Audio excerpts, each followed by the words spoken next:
بسم الله الرحمن الرحيم.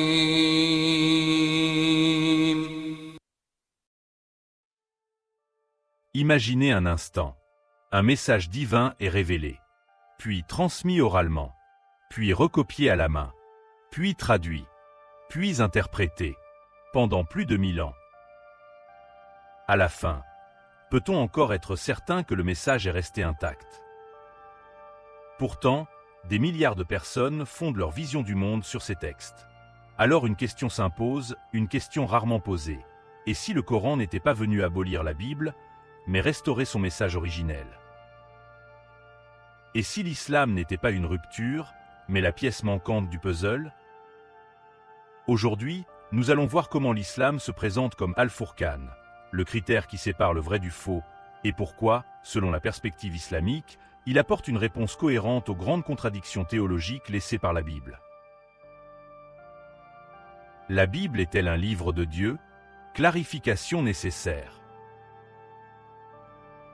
Dans la foi islamique, croire au livre révélé fait partie des fondements spirituels. La Torah donnée à Moïse, l'Évangile révélé à Jésus et les psaumes de David sont reconnus comme des messages authentiquement divins à l'origine. Cependant, l'islam opère une distinction fondamentale entre la révélation initiale et les textes bibliques tels qu'ils existent aujourd'hui. Contrairement au Coran, transmis massivement par mémorisation collective et fixé très tôt par écrit, la Bible est le résultat d'un long processus de compilation, de traduction et de sélection. Aucun manuscrit original n'existe, les auteurs des évangiles sont inconnus, et de nombreuses variantes textuelles sont documentées par les spécialistes eux-mêmes. Ainsi, lorsque l'islam propose une lecture corrective, il ne rejette pas les révélations précédentes. Il affirme que leur message monothéiste originel a été partiellement altéré par l'histoire, et que le Coran vient en restaurer l'essence. L'islam comme Furqan, une lecture corrective des dilemmes bibliques. Dans la théologie islamique, le Coran se définit lui-même comme Al-Furqan, ce qui sépare le vrai du faux. Cette notion est essentielle pour comprendre la relation entre l'islam, le judaïsme et le christianisme. L'islam ne se présente pas comme une rupture, mais comme une continuité restauratrice, une révélation finale venant clarifier ce que le temps, la transmission humaine et les débats doctrinaux ont progressivement obscurci.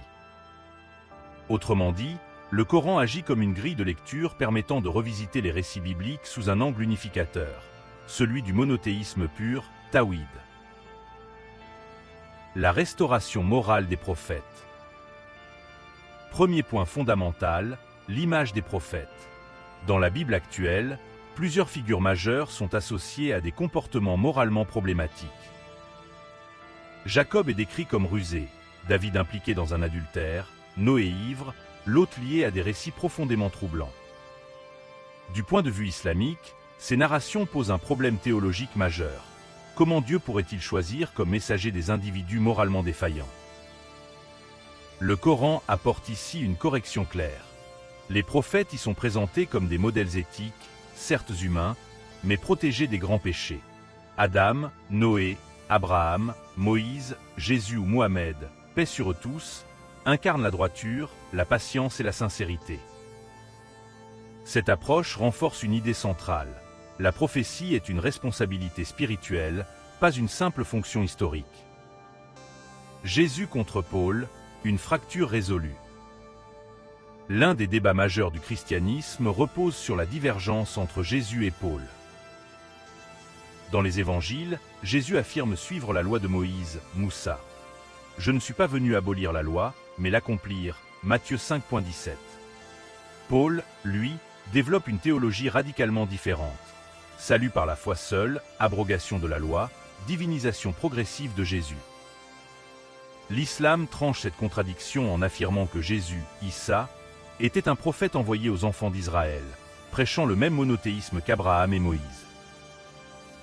Le Coran rejette explicitement la divinité de Jésus et l'idée de rédemption par sacrifice. Ainsi, l'islam propose une christologie cohérente.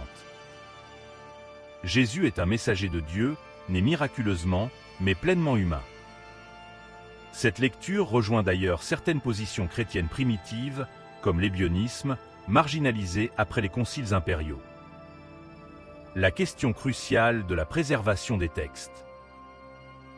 Historiquement, la Bible est le produit de multiples auteurs, langues, traductions et compilations, étalées sur plusieurs siècles. Les manuscrits diffèrent, certains livres ont été ajoutés ou retirés, et les versions divergent parfois de manière significative. Face à cela, l'islam affirme que le Coran a été préservé intégralement, à la fois par écrit et par mémorisation collective. Dès le 7e siècle, des milliers de compagnons connaissaient le texte par cœur. Une tradition qui perdure aujourd'hui avec des millions de houfaz, réciteurs, à travers le monde. Des savants musulmans comme Al-Biruni, 11e siècle, ont même posé les bases de la comparaison critique des religions, bien avant l'orientalisme moderne. Le Coran devient alors une référence normative permettant d'évaluer les écritures antérieures. La fin de la théologie du sacrifice. Le christianisme repose largement sur l'idée que le salut passe par le sacrifice sanglant de Jésus. L'islam rejette cette logique. Chaque individu est responsable de ses actes. Nul ne porte le péché d'autrui. Cette vision simplifie profondément la relation à Dieu. Pas d'intermédiaire sacrificiel, pas de dette héréditaire. Le pardon divin est accessible par la foi sincère, la repentance et les bonnes actions. C'est un retour à une spiritualité directe, déjà présente chez Abraham. Une éthique claire de la guerre. Enfin, le Coran tranche un autre dilemme biblique, celui des guerres d'extermination décrites dans l'Ancien Testament, Érem. L'islam établit des règles strictes, interdiction de tuer femmes, enfants, vieillards, moines ou civils. Interdiction de détruire culture et infrastructures sans nécessité militaire. Lors de l'entrée pacifique de Salah ad-Din à Jérusalem en 1187, les populations chrétiennes furent protégées, contraste frappant avec le massacre de 1099 lors de la prise de la ville par les croisés. L'islam se présente ainsi comme une synthèse finale. Il restaure la dignité des prophètes, clarifie le statut de Jésus, propose un texte préservé, élimine la théologie du sacrifice et établit une éthique réaliste de la violence. En ce sens, le Coran agit véritablement comme Fourqan, un critère de discernement qui reconnecte l'humanité à l'essence du message divin. Merci d'être resté jusqu'au bout. Si cette vidéo vous a éclairé, n'hésitez pas à vous abonner dès maintenant pour ne rien rater. Et cliquez sur les vidéos affichées pour continuer à explorer. Portez-vous bien et à très bientôt.